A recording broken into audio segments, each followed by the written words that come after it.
जय हिंद एवरीवन। कैसे हैं आप सभी? आई होप आप सभी को पता चल गया होगा कि जो भी आप एयरफोर्स एक्स और वाई ग्रुप का फॉर्म फिल किए थे, उसका जो एग्जाम सेंटर है वो आ चुका है। तो यदि आपने अभी तक नहीं देखा है तो ऑफिशियल वेबसाइट पर जाकर अपनी आईडी और पासवर्ड फिल करके वहां से अपना एग्जाम सेंटर पता कर सकते हैं किस सिटी में गया है। और बाकी जो कंप्लीट एडमिट कार्ड होगा वो आपका 3 या फिर 2 दिन पहले ही आपको दिखाई देगा, ठीक है? और इसमें आपको डेट भी पता चल जाएगी कि डेट क्या है, तो सिटी और डेट आपको अभी पता चल जाएगी, तो आप देख सकते हैं। और जिन्होंने देख लिया हो, वो अपना टारगेट बना लेना कि आगे आने वाले 10 से 12 दिन में आपको कितना पढ़ना है और किस तरीके से आपको रिवीजन करना है। तो उसके लिए मैं अलग से एक डेडिकेटेड वीडियो लेकर आऊँगा, बट एक मोस्ट इम्पोर्टेंट इन्फॉर्मेशन बतानी थी, वो मैं अभी आपसे डिस्कस करने वाला हूँ। देखिए, आज हमारा मॉक टेस्ट है 19 और इससे पहले मैं आपको 18 करा चुका हूँ। वो आप प्लेलिस्ट है, आप डिस्क्रिप्शन में जाना, वहाँ लिंक दिया हुआ है, उससे देख सकते हैं, या फिर इस चैनल पर जाकर इंग्लिश बाय सचिन तोमर, जिस पर आप ये वीडियो देख रहे हैं, तो वहाँ पर प्लेलिस्ट के सेक्शन में 18 मॉक टेस्ट मिल जाएंगे और एक ये 19वां। बाकी आगे जितने भी अपलोड होंगे सबकी आपके पास नोटिफिकेशन पता चलती रहेगी। तो आप इस चैनल को सब्सक्राइब कर लेना और उस पीडीएफ को जरूर सेव करके करने लग जाना आज से ही। डेली कम से कम आपको 5 मॉक टेस्ट लगाने हैं, करने हैं, जिससे आपको 4 से 5 दिन में आप कर लें और अपना जो वीक जोन है, स्ट्रॉन्ग जोन है, वो सब पता कर लें, ठीक है? उसके बाद बाकी यदि कुछ भी डाउट आ रहा हो तो इस नंबर पर आप मैसेज करके मेरे साथ डिस्कस कर सकते हैं। पर्सनल मेंटरशिप के लिए फ्री ऑफ कॉस्ट है, कोई दिक्कत नहीं है। बट मैं आपके लिए एक और इन्फॉर्मेशन लेकर आया हूँ जो क्लास में बताने वाला हूँ मैं। देखिए, आज का मॉक टेस्ट फिर से स्टार्ट किस चीज़ से होगा? एक्टिव पैसिव से। और एक और इन्फॉर्मेशन मैं आपको बता दूँ कि 20 मॉक टेस्ट की पीडीएफ आपको आज से मतलब कल कल तक आपके पास पहुँच जाएगी, मिल जाएगी आपको, और उसे आप डाउनलोड कर सकते हैं और उन मॉक टेस्ट को लगा लीजिएगा। बच्चों, मैं श्योरिटी के साथ कह सकता हूँ कि आपके 18 प्लस मार्क्स बन जाएँगे यदि आपने 20 मॉक टेस्ट कर लिए तो। ये पीडीएफ ऐसी पीडीएफ होगी जिसमें सॉल्यूशन भी होगा, एक्सप्लेनेशन भी होगी, ठीक है? और आंसर्स भी दिए जाएँगे आपको कि डिटेल में कि आंसर्स क्या हैं, और 20 मॉक टेस्ट होंगे इंग्लिश के, 20 ये और 20 वीडियो सॉल्यूशन। 40 के आसपास यदि आप इन्हें कर लेते हैं, तो कोई भी नहीं है जो आपको 18 प्लस से रोक सकता हो, ठीक है? तो इतना कर लीजिए, बाकी मैं और कंटेंट प्रोवाइड कराता रहूँगा। हमारे टेलीग्राम चैनल को जॉइन कर लेना, जहाँ इंग्लिश बाय सचिन तोमर, जहाँ पर आपको पीडीएफ मिल जाएँगी आपके एग्ज़ाम से रिलेवेंट। चलिए, आज की वीडियो में स्टार्ट करते हैं टेस्ट का फर्स्ट क्वेश्चन, और फर्स्ट रिलेटेड है इससे पैसेज से। तो मैंने पहले बताया था कि जब भी आप पैसेज करने जाओ, उससे पहले आपको क्वेश्चंस रीड करने होंगे ताकि आपको ये पता चल सके कि क्वेश्चन का लेवल क्या है और किस तरीके से पूछे गए हैं। तो चलिए फर्स्ट क्वेश्चन पढ़ते हैं हम। इन his early days mister Sania lived. Okay, तो इसका इसका मतलब है ये क्वेश्चन पैसेज से पूछा गया है, तो हम पैसेज से आराम से लगा सकते हैं। सेकंड क्वेश्चन, बस आपको रीड कर लेना एक बार। The phrase quite home in the passage meaning, मतलब आपको एक मीनिंग बताना है जिसका मतलब है क्वाइट होम, इसका क्या मतलब आएगा, ठीक है? हम जब पैसेज पढ़ेंगे तो उससे पता चल जाएगा। 13 क्वेश्चन, तो 30 question, 3 question. Mister Mukesh Sanyal sold his painting for rupees 2300 at the age of. Okay, ये क्वेश्चन भी किससे है? पैसेज से है। नेक्स्ट है हमारा fourth question. Mukesh Sanyal floated a small company. Okay, ये भी हमारा पैसेज से हो जाएगा। नेक्स्ट है the suitable title for this passage, और टाइटल से इसका मतलब है आपको पैसेज बहुत अच्छे तरीके से पढ़ना होगा। और याद रखना, या तो 3 क्वेश्चन आ सकते हैं या 4, तो 4 तो मेन है, बाकी 5 मैंने इसलिए ले दिए ताकि आपको अच्छे तरीके से पैसेज समझ में आ जाए। चलिए, तो अब हम रीड करते हैं अपना पैसेज को। और पैसेज को रीड करने का तरीका, आप कंप्लीट पढ़ लीजिए। कंप्लीट रीड करने के बाद उसके बाद समरी निकालिएगा, ऐसे वर्ड टू वर्ड नहीं निकालते, बस कंप्लीट पैसेज पढ़ने के बाद उसका मीनिंग सोचिएगा। चलिए मैं रीड करता हूँ। At 15 he quit home and lived by his wife with to support his passion for painting. The lad assembled and howled radio from door to door to keep the wolf at bay. देखिए, wolf at bay एक idiom होता है जिसका मतलब होता है कि बस भूखे मरने से बेहतर, ठीक है? At 17 he launched His first venture on a 60 square feet plot across the Jamuna in Delhi, manufacturing small indicator lights for uh, geysers and other electrical appliances. देखिए, 3 years later, after an art gallery sold a painting of his for rupees 2,300, he took on partners and floated a small electrical components company.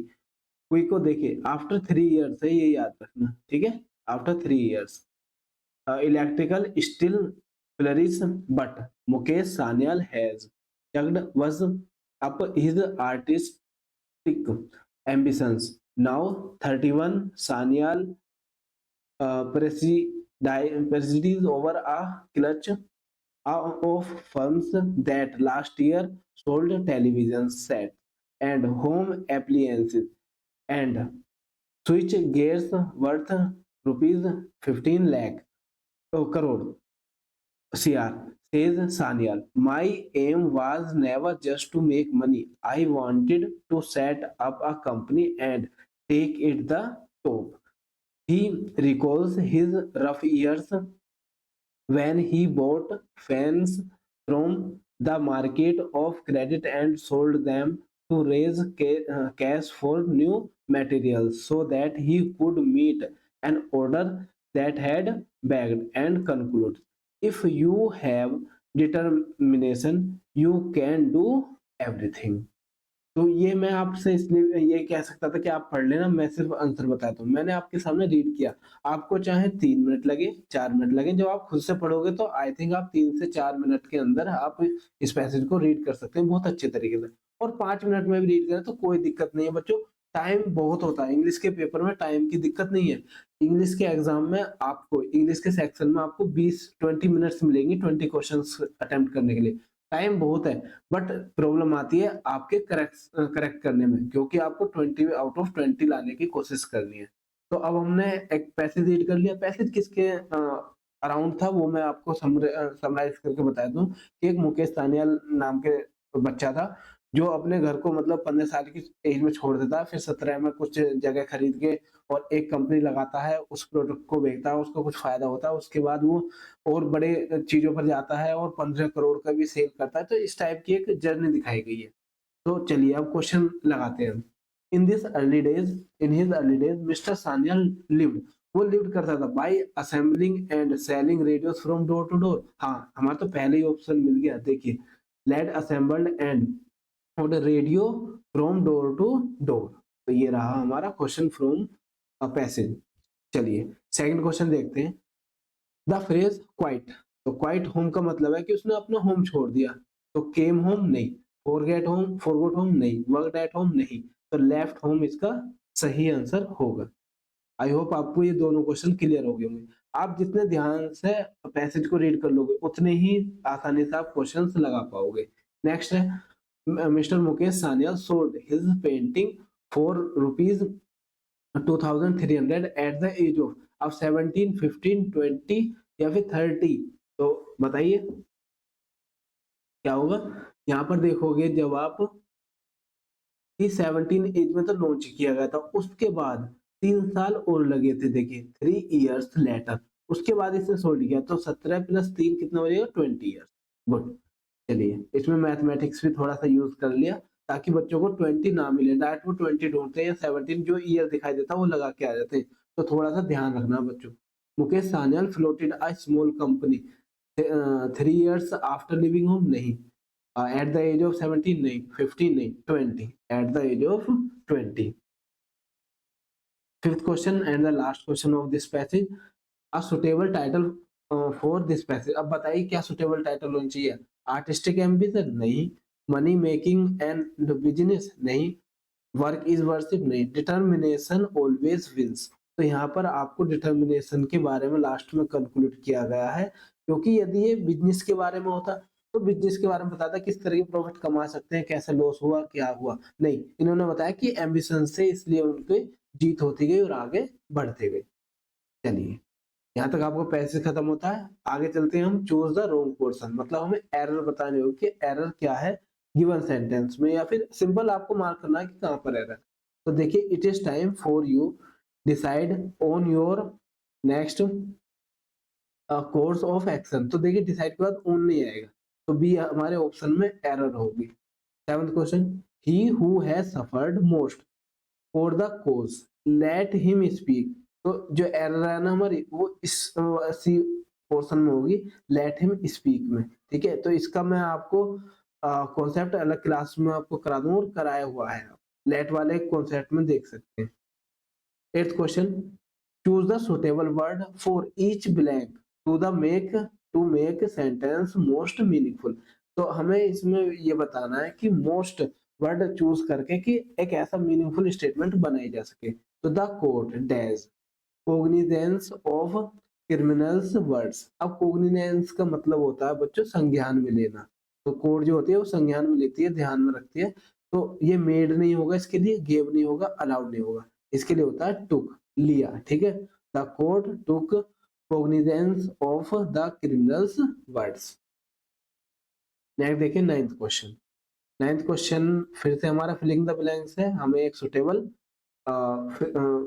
Option choose करना होगा। Your father use to हमेशा किस में आता है, past की habit बताने के लिए, पास्ट हैबिट डिस्क्राइब करने के लिए। Be the principal of this college. तो did he, does he, did not he और डज नॉट ही। तो यदि यहाँ पर आपका पास्ट है तो क्वेश्चन टैग, ये क्वेश्चन टैग होता है बच्चों, जो पॉजिटिव का नेगेटिव, नेगेटिव को पॉजिटिव बनाता है। तो यदि पास्ट है तो प्रेजेंट वाले ऑप्शन बिल्कुल खत्म कर दीजिए, तो पास्ट ही आएगा, डिड ही और डिड नॉट ही। यदि यहाँ पर ये पॉजिटिव है मतलब अफर्मेटिव, तो नेगेटिव यूज होगा, तो डिड नॉट ही हमारा सही ऑप्शन होगा। नेक्स्ट हमारा tenth question, choose the suitable preposition. अब प्रीपोजिशन बताइए। Everyone in this world is accountable to God dash his action. तो अबाउट हिज एक्शन नहीं, टू हिज एक्शन नहीं, ओवर हिज एक्शन नहीं, तो फॉर हिज एक्शन होता है, वह उसके एक्शनों के लिए मतलब सभी अ, अपने एक्शनों के लिए गॉड के प्रति अकाउंटेबल है। चलिए, गॉड को ठहराते हैं। ठीक। 11th question.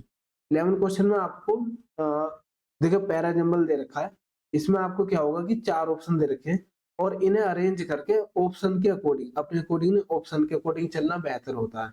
तो लगाकर एक मीनिंगफुल आपको पैराग्राफ बनाना होगा। तो चलिए देखिए, ऑप्शन पहले चेक कर लीजिए किससे स्टार्ट है। तो डी, सी और सी, डी। तो इसका मतलब है आपको दो ही ऑप्शन चेक करने हैं स्टार्टिंग में, जो आएगा बी और सी स्टार्टिंग नहीं कर सकते, तो पहले इसे हटा दीजिए। अब अच्छा, तो मतलब सी और डी करेंगे, ए और बी नहीं करेंगे। अब इसमें देखिए, इट मैनिफेस्ट एज ए। अब देखिए, इट किसके लिए यूज हो रहा है पता नहीं, तो हमारा हमेशा स्टार्टिंग जो होगी वो डिफाइनाइट एक पर्टिकुलर थिंग से होगी, एक प्रोनाउन से ना होकर नाउन से होगी। तो migraine, migraine is much more than a several sewer headache. तो यहाँ पर डी से स्टार्ट होगी, सी वाले को आप कैंसिल कर दोगे। अब डी के बाद वर्ड देखिए, या तो सी आएगा सेंटेंस, या फिर डी के बाद ए आएगा। तो डी के बाद यदि हम ए को अटैच करें, migraine is much more than a sewer headache yet most patients. तो अभी तो पेशेंट की बात ही नहीं हो रही, येट नहीं आएगा, तो क्या यूज होएगा, इट मैनिफेस्ट। तो इट किसके लिए यूज होएगा, इट माइग्रेन के लिए यूज हुआ है। तो हम डी और सी वाले ऑप्शन को लगाएंगे, लास्ट वाले को कैंसिल कर। तो इस तरीके से आप ऑप्शन एलिमिनेट करके पैराजम्बल्स कर सकते हैं। चलिए, नेक्स्ट है हमारा करेक्टली स्पेल्ड। हमें करेक्टली स्पेल्ड वर्ड बताना कि गिवन सेंटेंस वर्ड में आपका करेक्टली वर्ड क्या है। देखिए, सिविरिटी। तो सिविरिटी में क्या होता है, आर के बाद ई ना आकर आई आता है, तो ये गलत थी, हमने सही कर दी। सोवर्निटी, सोवर्निटी में एन के बाद आई नहीं आएगा, बेशक हम प्रोनाउंस करते वक्त सोवर्निटी बोल रहे हैं, तो सोवर्निटी होता है, तो एन के बाद सीधा टी आएगा। सुपीरियोरिटी, देखिए सुपीरियोरिटी में आर के बाद आई आएगा, आर आई टी वाई, तो ये भी गलत था, तो सही है हमारा सेरेनिटी। ठीक है, चलिए 13 क्वेश्चन है, choose the correct narration. Narration बताना, तो सेट टू है इसका मतलब पास्ट है तो टोल्ड होगा, told told told. Okay, that to हटा दीजिए। अब आर है तो प्रेजेंट का किस में हो जाता है, पास्ट में, तो आर का किस में हो जाएगा, वॉज या वर में। तो वॉज या वर में देखिए इज नहीं होगा, वाज है लेकिन ये तो पहले कैंसिल हो गया, मोहन वाज पंचुअल, और या फिर दैट सी इज पंक्चुअल। तो मोना, मोना के लिए यहाँ पर मोना दोबारा रिपीट नहीं होगा, टोल्ड के बाद ऑब्जेक्ट आना बहुत जरूरी था, इसलिए फोर्थ ऑप्शन कैंसिल। तो इसलिए हमारा फर्स्ट ही आंसर होगा, फर्स्ट नहीं सेकंड आंसर होगा, Deepak told Mona that she was punctual. Next हमारा चूज द करेक्ट वॉइस, अब हमें वॉइस बतानी है। तो the chief minister will be, अब विल बी आईएनजी। तो एक चीज आपको पता होगी कि जो फ्यूचर इंडेफिनिट होता है वो तो चेंज होकर विल बी हो जाता है ना, लेकिन जो फ्यूचर कंटिन्यूअस होता है ना उसका पैसिव पॉसिबल नहीं होता। तो इसलिए इसे या तो बीइंग से बनाएंगे, मतलब एक मिनट, इसमें बीइंग आना था बट बीइंग किसी भी ऑप्शन में विल बी, विल हैव और विल बी एड्रेसिंग, तो यहाँ पर कोई सा भी ऑप्शन सही नहीं है, तो इसलिए हम लगाएंगे नन ऑफ अबव। चलिए नेक्स्ट है हमारा choose the correct of word substitution. देखिए पॉसिबल भी हो जाता है इसका और नहीं भी होता, तो जो हाई रैंक की इंग्लिश होती है उसमें पॉसिबल है, बट आप इतना याद कर लीजिए इसका बनाया नहीं जाता, इसलिए नन ऑफ दीज लगा सकते हैं, none of above. Choose the correct one word substitute. तो science of the races of mankind, mankind की रेसेस के बारे में जानकारी को या फिर साइंस को, विज्ञान को क्या कहते हैं, उसे बोलते हैं एंथोनोलॉजी, एथनोलॉजी।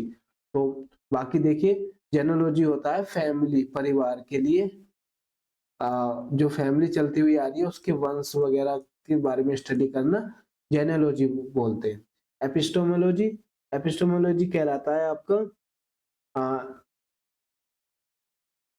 ज्ञान मीमांसा करके कह सकते हैं, मतलब ज्ञान मीमांसा मतलब जो एक साइक्लोपीडिया मीमांसा है ना।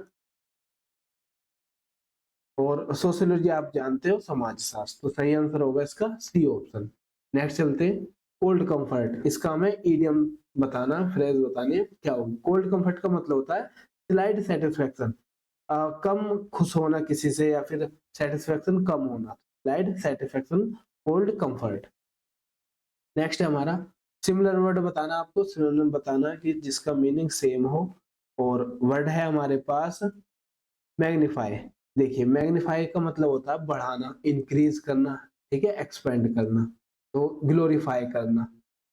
बट मैग्नेनिमस नहीं होगा, मिनिएचर का मतलब है मिनिमम, बहुत कम, तो इसका उल्टा हो जाता है, इसका ऑपोजिट हो जाता है, एंटोनिम्स कह सकते हैं, और अंडर एम्फेसाइज नहीं। नेक्स्ट 18th क्वेश्चन है हमारा रिमोर्स। देखो बच्चों यदि आपको इसकी पीडीएफ, मैं आपको पहले ही इसकी पीडीएफ प्रोवाइड करा देता हूँ अपने टेलीग्राम पर, ताकि आप टाइम से लगा ले इस टेस्ट को, और उसके बाद सॉल्यूशन सिर्फ इसलिए देखें कि अपनी गलतियों का पता चल सके, ठीक है। यदि आप डायरेक्ट कर रहे हैं तो इसमें कम नॉलेज आने के आसार रहेंगे, क्योंकि आप उस तरीके से सीख नहीं पाओगे। दूसरा, यदि आपको डिटेल चाहिए तो क्लासेस ले सकते हैं जो इस चैनल पर अवेलेबल है, चाहे वो वोकैब की हो, चाहे वो ग्रामर हो। देखिए ग्रामर के मैंने रूल कराए हुए हैं आपको, कॉन्सेप्ट 50 कॉन्सेप्ट कराए हैं, तो आप प्लीज उन्हें कर लीजिएगा, ठीक है। देखिए रिमोर्स, रिमोर्स का मतलब होता है दुख, पीड़ा और आत्मग्लानि होना, तो रिपेंटेंस इसका सही मीनिंग होगा, क्योंकि इसका मतलब भी दुखी होता है। बाकी सिलो तो आप जानते हैं लिबरेट और एफिनिटी। चलिए 19th क्वेश्चन देखते हैं, इसमें बताना चूज द करेक्ट ऑपोजिट। अब ऑपोजिट बताइए कि मतलब इस मीनिंग का अपोजिट मीनिंग कौन होगा। नेटिव, नेटिव का मतलब होता है पड़ोसी, स्वदेशी, ठीक है, पड़ोसी। तो इसमें विंसिनिटी का मतलब क्या होता है, आसपास, ये इसका सिनोनिम है, आसपास। लेकिन एक चीज याद रखना, ये अपोजिट पूछा है, ये सिनोनिम पूछा था तो हम विंसिनिटी लगा देते हैं, विसिनिटी। नेक्स्ट है रील्म, रील्म का मतलब होता है राज्य, राज्य रिलेटेड। फॉरेन, हाँ फॉरेन, लेकिन नेटिव का मतलब पड़ोसी, और फॉरेनर का मतलब है दूसरे देश का। एबोरिजिनल, एबोरिजिनल का मतलब होता है किसी जगह के मूल निवासी, किसी जगह के मूल निवासियों को हम एबोरिजिनल बोलते हैं, याद रखना ये आपका वर्ड वर्ड पावर में आएगा। निवासी। ठीक है, चलिए नेक्स्ट देखते हैं हम 20 क्वेश्चन है गिल्टी। अब गिल्टी का मतलब क्या होता है कि आरोप या फिर गुनहगार, तो इसका क्या हो जाएगा इनोसेंट। इनोसेंट क्या होता है, जो जिसने आरोप ना किया हो, जो बेगुनाह हो। तो बाकी आप रिमेंट, रेमनेंट का मतलब होता है अवशेष, जो बचे बच जाते हैं ना, रिमेन शेष, उसे हम रिमेनेंट बोलते हैं। बाकी नॉन चैलेंट जो चालाक नहीं होता, ओमनीपोटेंट जिसमें सबसे ज्यादा ताकत हो। तो आई होप आपने 20% लगाए होंगे। आपके मॉक का लेवल बहुत अच्छा था, और इसी इसी लेवल के आपके आगे आने वाले जो मॉक है वो आने वाले हैं। और थोड़ा सा इंक्रीज किया है ताकि आप जो एग्जाम में पैनिक ना करें, अच्छे तरीके से अपने एग्जाम को प्रिपेयर करें। क्योंकि देखो एग्जाम के बारे में कह नहीं सकते, बच्चे थोड़ा सा डिमोटिवेट हो जाते हैं यदि उन्होंने अच्छी प्रैक्टिस नहीं की होती। तो मैंने पहले स्टार्टिंग में बहुत स्लो लेवल था, फिर थोड़ा थोड़ा इंक्रीज करें, फिर अब हाईएस्ट लेवल पर हम पहुंच चुके हैं। बाकी आप अदर मॉक टेस्ट बिल्कुल लगा सकते हैं, देखिए वो कैब की बहुत अच्छी क्लासेस है, पिक्चर के थ्रू उन्हें कर सकते हैं। बाकी प्रैक्टिस के लिए टॉप 100 वाली सीरीज को फॉलो कर सकते हैं। खूब कंटेंट आपको इस चैनल पर मिल जाएगा। चैनल पर नए हैं तो सब्सक्राइब कर लीजिए, बाकी आने वाली क्लासेस की नोटिफिकेशन आपको मिलती रहेगी। चलिए मिलते हैं, और एग्जाम की बहुत अच्छे तरीके से तैयारी कीजिए। और याद रखना, अभी मैं आपके लिए 20 मॉक और तैयार कर रहा हूँ, जिसकी पीडीएफ आपको विद सॉल्यूशंस दी जाएगी, आप उसे डाउनलोड कर सकते हैं। चलिए बच्चों, मिलते हैं नेक्स्ट वीडियो में, तब तक के लिए धन्यवाद। जय हिंद।